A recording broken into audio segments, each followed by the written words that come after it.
Hai semua, Assalamualaikum warahmatullahi wabarakatuh.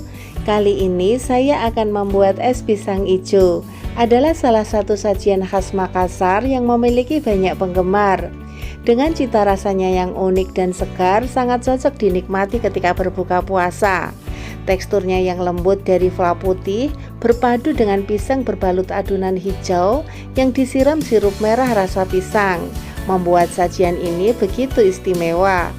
Untuk sirup pisang asli Makassar yang tidak mudah dijumpai di semua daerah, sebagai penggantinya di sini saya akan memberikan resep sirup rasa pisang yang bisa kita bikin sendiri di rumah. Yuk langsung saja saya akan membuatnya, dan berikut adalah bahan-bahan yang saya pergunakan.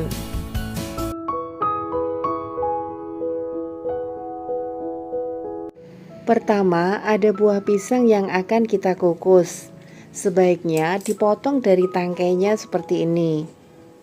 Letakkan pisang pada kukusan, lalu kukus pada panci pengukus yang sudah kita didihkan airnya sebelumnya. Lalu tutup dan lama waktunya 15-20 menit. Nah, ini pisangnya sudah matang setelah dikukus selama 20 menit.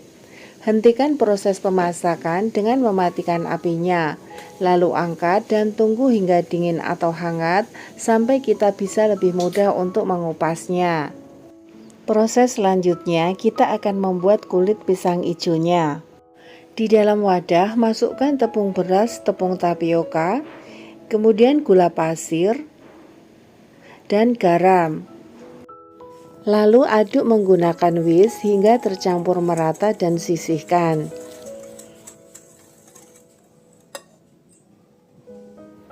Kemudian campurkan air dengan santan kental instan. Lalu tambahkan esen pandan, sedikit pewarna merah, dan pewarna kuning. Tujuan ditambahkannya pewarna merah dan kuning di sini supaya mendapatkan warna hijau alami, menyerupai warna ketika kita menggunakan jus pandan segar.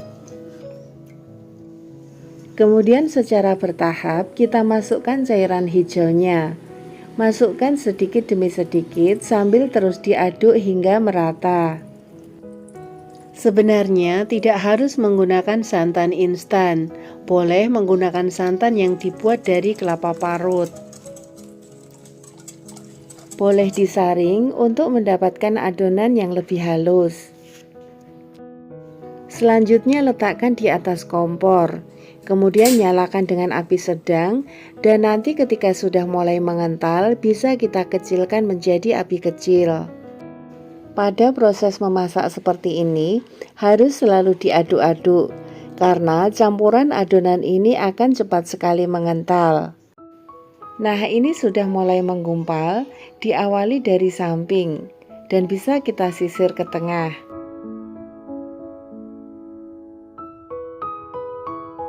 Sudah mulai terlihat sebagian ada warna hijau yang lebih tua. Kalau sudah menggumpal semua, boleh kita kecilkan apinya. Kita lanjutkan memasak sambil ditekan-tekan supaya cepat matang dan tidak gosong. Masak terus hingga warnanya merata, tidak ada warna hijau muda atau keputihan. Artinya proses memasak bisa kita hentikan. Sambil menunggu proses adonan kulit hangat, bisa ditutup menggunakan plastik supaya tidak kering dan berkulit. Selanjutnya kita akan mengupas kulit pisangnya.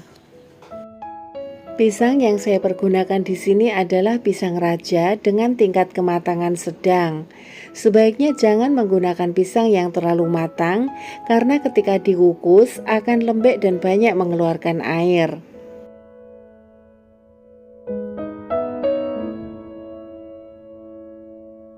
Proses selanjutnya adalah membungkus pisang dengan kulit hijaunya. Sebelumnya kita siapkan wadah yang dialasi dengan daun pisang dan sudah dioles dengan minyak supaya tidak lengket, atau bisa juga menggunakan alas plastik. Sebaiknya tangan juga dioles menggunakan minyak supaya tidak lengket. Untuk banyaknya adonan yang kita gunakan menyesuaikan ukuran pisang. Jika ingin menghitung menggunakan timbangan supaya hasilnya bisa merata, bisa ditimbang adonan kulit lebih ringan dari berat pisang. Misalnya berat pisang setelah dikukus dan dikupas rata-rata 50-60 gram, maka untuk kulitnya bisa kisaran 50-55 gram.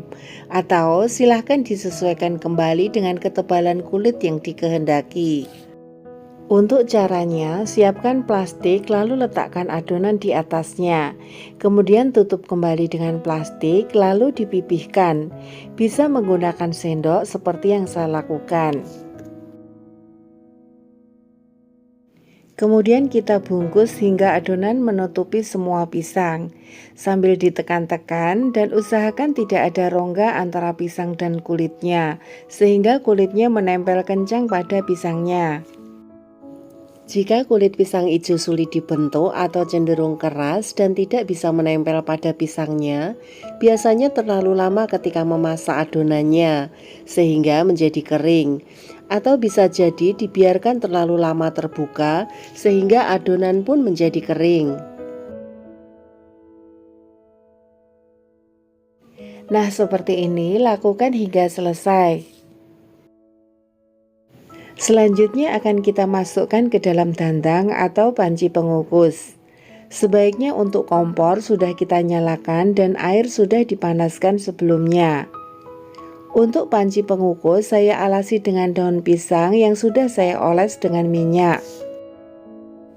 Kemudian kita letakkan di atas dandang yang airnya sudah mendidih. Beri tutupnya dengan kain supaya uap air tidak langsung menetes pada pisang hijaunya. Kukus dengan api sedang cenderung besar selama 10 menit. Nah, ini hasilnya setelah matang. Ketika panas teksturnya masih sangat lembek. Kemudian tiriskan dan setelah dingin baru bisa kita pindah ke wadah lain.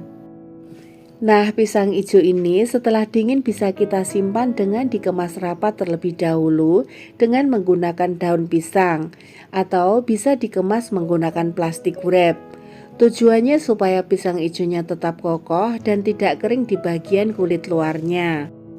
Penyimpanan seperti ini jika akan dipergunakan pada keesokan harinya, bisa disimpan di dalam chiller dan bisa tahan sampai 3 hari.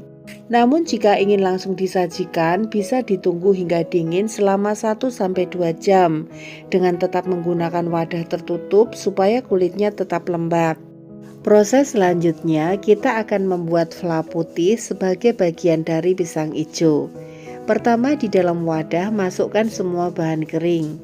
Ada tepung beras, tepung tapioka, gula pasir, dan garam. Kemudian aduk rata semua bahan kering, lalu secara bertahap kita masukkan airnya. Masukkan airnya sedikit demi sedikit sampai tepungnya larut dan tidak ada yang bergerindil. Pastikan semuanya sudah larut, kemudian masukkan santan. Aduk kembali hingga semua tercampur merata.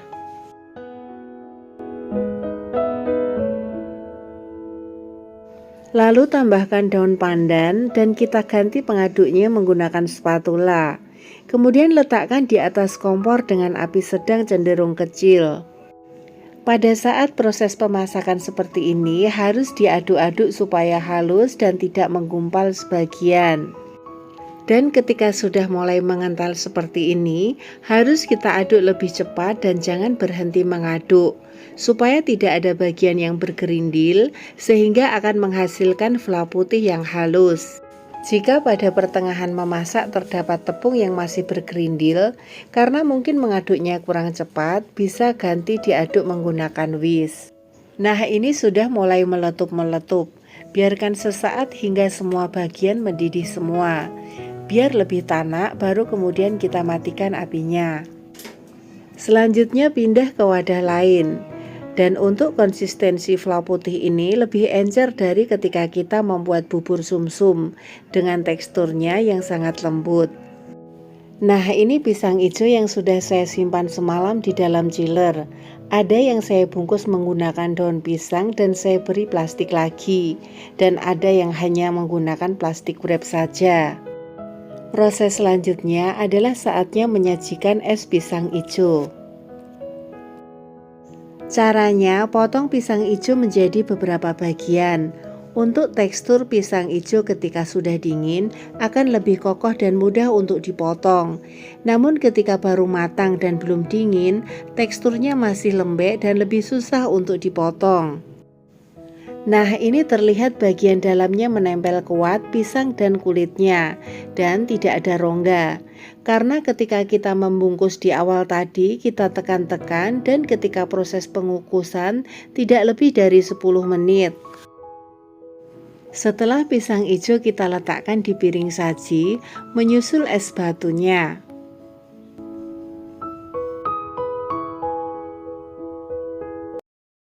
Lalu kita tambahkan fla putih di atas es batu.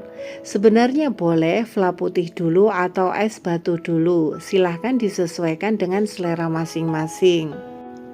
Kemudian untuk menambah creamy, bisa kita tambahkan creamer kental manis.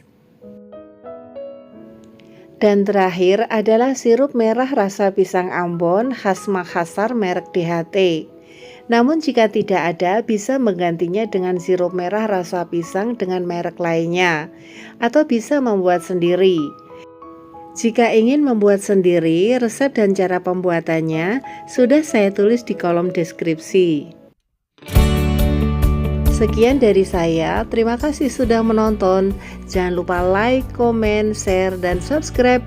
Dan boleh tekan tombol lonceng notifikasinya. Sampai jumpa.